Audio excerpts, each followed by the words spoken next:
बदायूं और बरेली वालों को राम राम।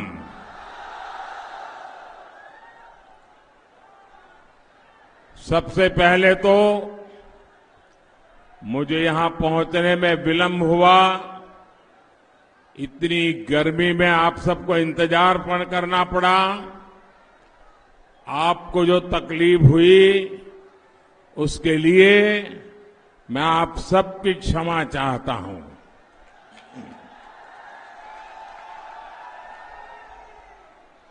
ये जो स्नेह, ये जो प्यार आप मुझ पर, मेरे इन साथियों पर बरसाते हैं, यही मेरी पूंजी है। ये आपका प्यार ही मेरे जीवन की ऊर्जा है। विशेष रूप से माताएं, बहनें इतनी विशाल संख्या में यहां आई हैं। मोदी, आपकी सेवा में जीवन के पल पल और शरीर का कण कण आपकी सेवा के लिए खपाने के लिए निकला हुआ है।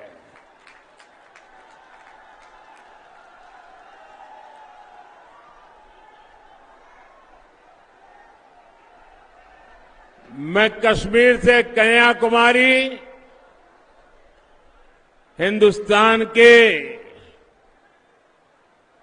अनेक राज्यों में चुनाव भ्रमण के लिए गया। जनसभाओं का संबोधन करने का अवसर मिला और हिंदुस्तान के हर कोने से एक ही आवाज आ रही है, फिर एक बार, फिर एक बार, फिर एक बार। भाइयों और बहनों, मैं एक प्रार्थना करूं, आप मेरी बात ध्यान से सुनोगे? मुझे जवाब दीजिए। मैं एक प्रार्थना करूं, आप मेरी बात ध्यान से सुनोगे?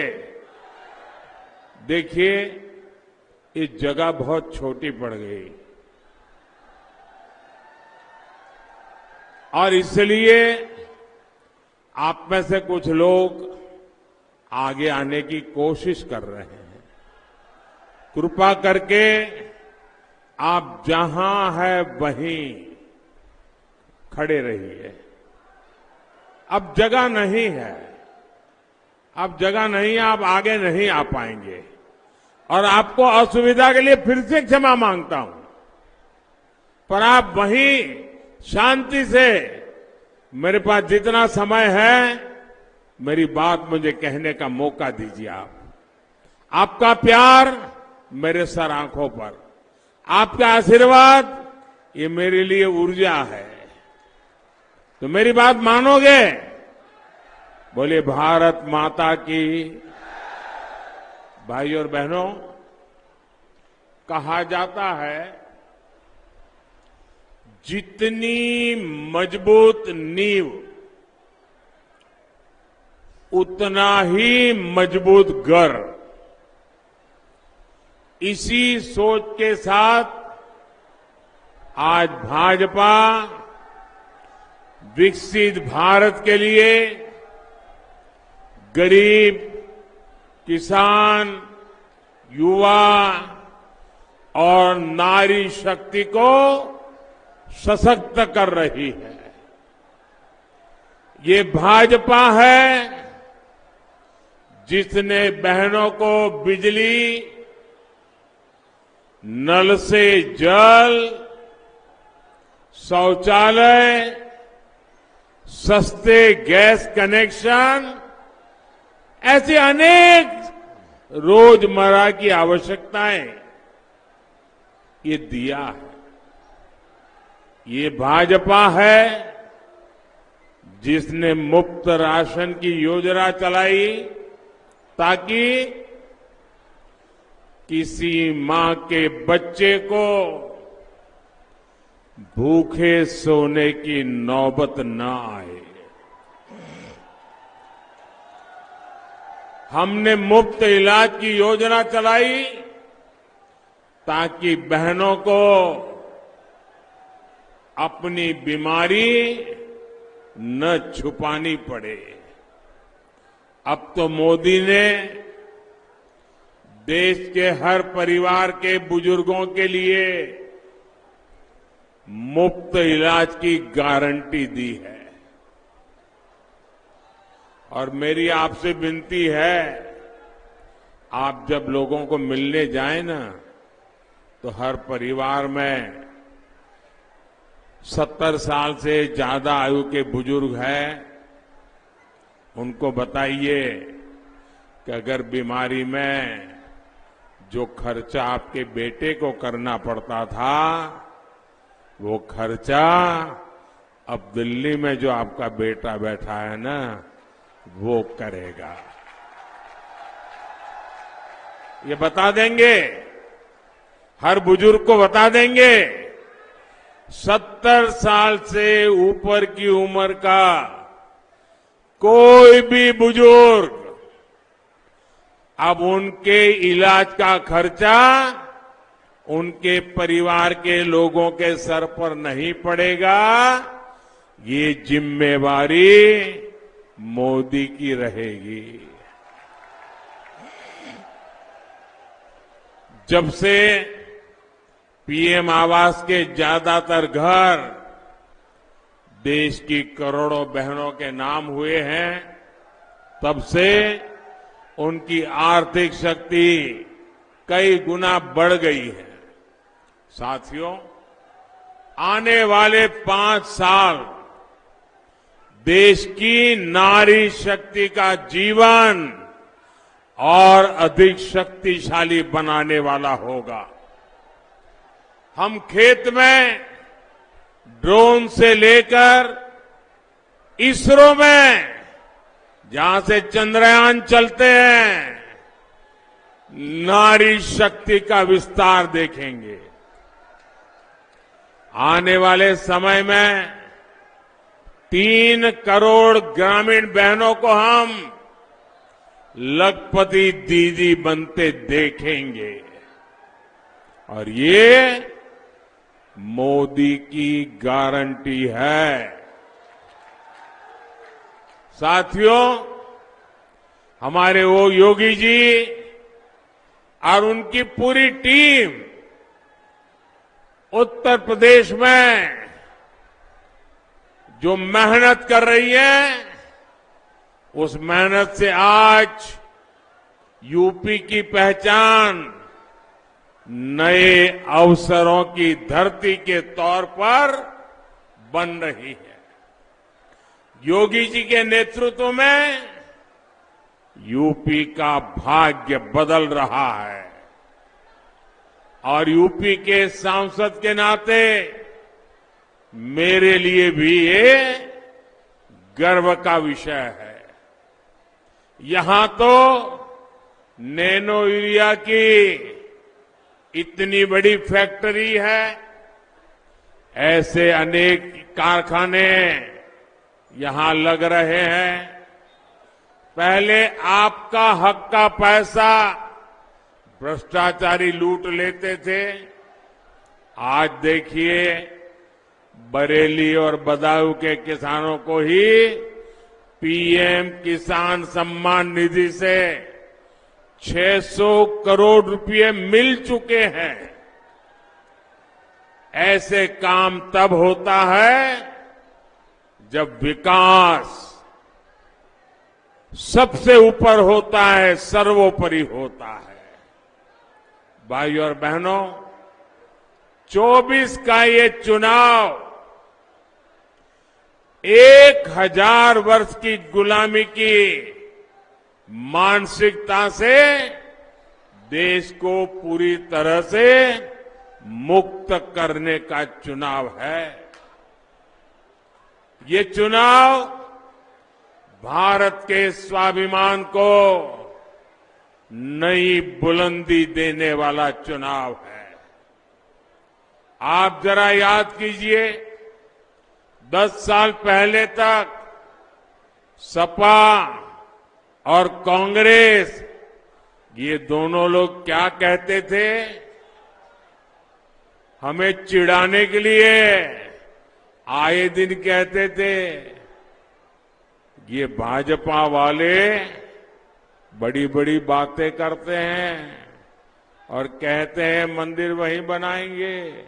फिर वो मजाक उड़ाते थे, मंदिर वहीं बताएंगे, तारीख नहीं बताएंगे।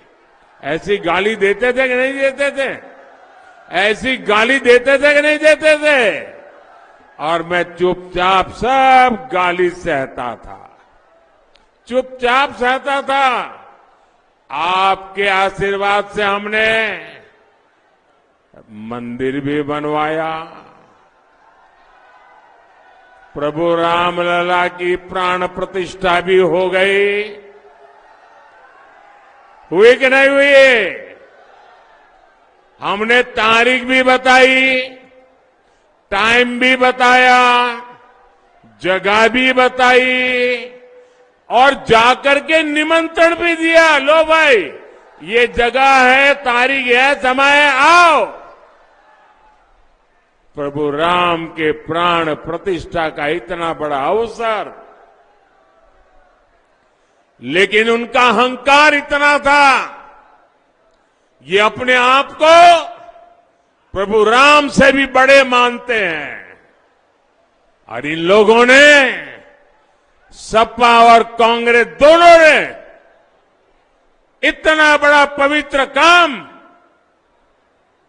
राम मंदिर का निमंत्रण उनको घर जाकर के दिया गया था, उस निमंत्रण को उन्होंने ठुकरा दिया। क्यों?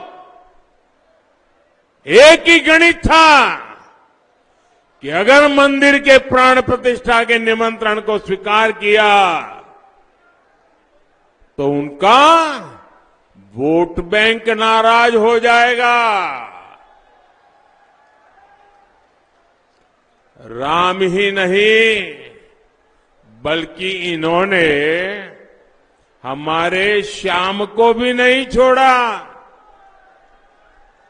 आप जानते हैं कि हमारे भगवान श्री कृष्ण, उन्होंने प्राचीन द्वारका नगरी समुंदर के पास गुजरात में बनाई थी और वो वहीं आकर रहे थे। और पुरातत्वविदों का कहना है कि भगवान श्री कृष्ण वाली द्वारिका है, वो किसी जमाने में पानी में डूब गई, वो पानी के नीचे है। तो मैं बड़ी श्रद्धा के साथ समंदर में गया, बहुत नीचे गया, प्रभु श्री कृष्ण के उस द्वारिका के उन पत्थरों को स्पर्श करके आशीर्वाद लेने के लिए मैं वहां गया। लेकिन कांग्रेस के शाहजादे ने उसका भी मजाक उड़ाया। और मैं तो हैरान हूं, ये उत्तर प्रदेश में सपा के ठेकेदार जो खुद को यदुवंशी बताते हैं, जो यदुवंशी कहते हैं, ऐसे सपा के परिवारवादी वो भी ये श्री कृष्ण की मजाक उड़ाने वालों ने, बेइज्जती करने वालों की आरती उतार रहे हैं। इससे बड़ा दुर्भाग्य क्या हो सकता है? भाई और बहनों, सपा कांग्रेस का इंडी गठबंधन तुष्टीकरण के लिए किसी भी हद तक जा सकता है।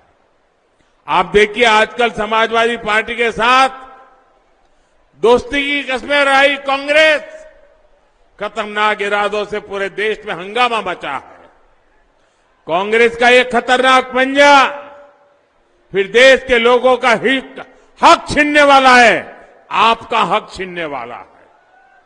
कांग्रेस का इरादा है ओबीसी जातियों को मिलने वाला आरक्षण छीनकर उनका हिस्सा उनके जो खास पसंद की वोट बैंक है, वो खास पसंद की वोट बैंक को दिया जाएगा। आपका हक छीन लिया जाएगा। वोट बैंक की राजनीति मजबूत करने के लिए किया जाएगा। कांग्रेस पार्टी के इन इरादों पर समाजवादी पार्टी के शाहजादे ने चुप्पी साध रखी। इन सारी बातों को समाजवादी पार्टी का पूरा समर्थन है। आपको याद होगा यहां यूपी में ही 2012 में विधानसभा चुनाव से ठीक पहले यूपीए सरकार ने धर्म के आधार पर आरक्षण देने का प्रयास किया था। उस समय उनकी कोशिशें सफल नहीं हुई, लेकिन अब ये लोग मिलकर फिर से धर्म के आधार पर आरक्षण देने में जुट गए हैं। साथियों, कल से देश में एक नया नारा चर्चा में आया है। और नया नारा मैं बताऊं? आप याद रखोगे? और ये बहुत हम सब के लिए चिंता वाला नारा है। क्या चर्चा चल रही है? कांग्रेस की लूट, कांग्रेस की लूट जिंदगी के साथ भी और जिंदगी के बाद भी। इसका मतलब है कांग्रेस चाहती है कि आपकी संपत्ति की जांच कराई जाए, आपकी संपत्ति का सर्वे कराया जाए, एक्सरे निकाला जाए। एक्सरे, आपके पास कितना सोना है, कितने गहने हैं, कितने रुपये हैं, कितनी वाहन है, गाड़ी कितनी, ट्रैक्टर कितना, साइकिल है कि नहीं है, सारा सर्वे किया जाए। और फिर इसके बाद कांग्रेस का इरादा है आपकी संपत्ति को भी छीनकर वो अपने चहेती वोट बैंक को मजबूत करने के लिए वहां दे देंगे। इतना ही नहीं, कांग्रेस चाहती है आपने जो संपत्ति अपने बच्चों के लिए जुटाई है और आप चाहते हैं कि मरने के बाद अपने संतानों को कुछ दे करके जाएं, और इसलिए अब बचत करते हैं। अब कांग्रेस वालों ने घोषणा की है कि मृत्यु के बाद ये जो आपकी संपत्ति है उसमें से सब आपके संतानों को नहीं मिलेगी। आधे से ज्यादा संपत्ति ये सपा कांग्रेस की सरकारें जब्त कर लेगी। टैक्स ऐसा लगाएंगे कि वो संपत्ति जब्त हो जाएगी। यानी आपने 4 कमरों का घर बनाया हो तो उसमें से 2 कमरे कांग्रेस सपा सरकार दबोच लेगी। आपके पास 10 बीघा का खेत है तो उसमें से 5 बीघा आपके बेटे बेटियों को मिलेगा, 5 बीघा ये दबोच लेगी कांग्रेस और एसपी की सरकार। और ये किसको बांटेंगे? ये सब लूट करके अपनी वोट बैंक को बांटेंगे। बताइए, यहां भी जितनी माताएं बहनें हैं, आप भी अपने बेटी बेटे के लिए, पोते पोती के लिए, नाती नातिन के लिए कुछ न कुछ जुटा रही होगी, इकट्ठा करती होगी। पोता बड़ा होगा तो उसको दूंगी, पोती बड़ी होगी तो उसको दूंगी। हमारे यहां हर परिवार में हर पीढ़ी के लोग अपनी दूसरी पीढ़ी को कुछ न कुछ देने के लिए बचाते रहते हैं। लेकिन अब आपकी इस बचत पर कांग्रेस की बुरी नजर पड़ गई है। कांग्रेस और सपा वालों ने तय किया है कि विदेश में ऐसा होता है तो यहां भी करेंगे।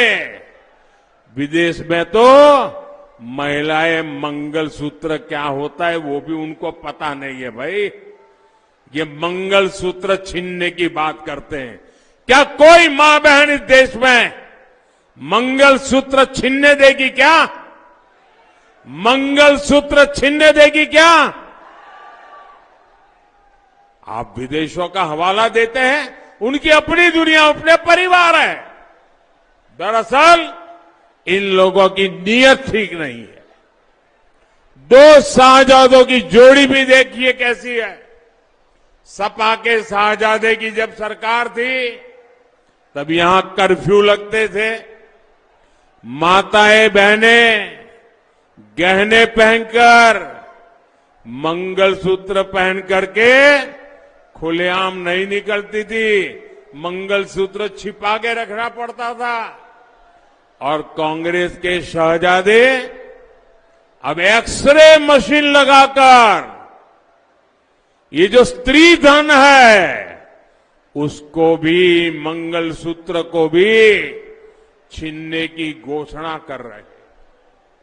और साथियों, सिर्फ आर्थिक ही नहीं बल्कि कांग्रेस का इरादा संस्थाओं का, दफ्तरों का भी सर्वे कराने का है। यानी अगर किसी पिछड़े दलित परिवार में 2 लोग नौकरी में है तो 1 नौकरी छीनकर ये लोग उनको देंगे जिनका कांग्रेस के मुताबिक देश के संसाधनों पर पहला हक है। और इसलिए भाइयों बहनों, ये चुनाव भले है लेकिन उससे भी गंभीर मुद्दा है जिस पर सतर्क रहने की जरूरत है। हम किसी भी हालत में आपके हक को छीनने नहीं देंगे। भाइयों और बहनों, इंडी गठबंधन के नेता इसलिए वोट मांग रहे हैं ताकि धर्म आधारित आरक्षण देने के लिए संविधान बदल सके। और मैं 400 सीटें इसलिए मांग रहा हूं ताकि प्रदेशों में जो उन्होंने खेल शुरू किया है, ये धर्म के आधार पर आरक्षण देकर के एससी, एसटी, ओबीसी का आरक्षण लूटने का उन्होंने मन में मंसूबा रखा है, उसको हमेशा हमेशा ताला लगाने के लिए मुझे 400 सीट की जरूरत है भाइयों। आपकी रक्षा के लिए मुझे 400 सीट चाहिए।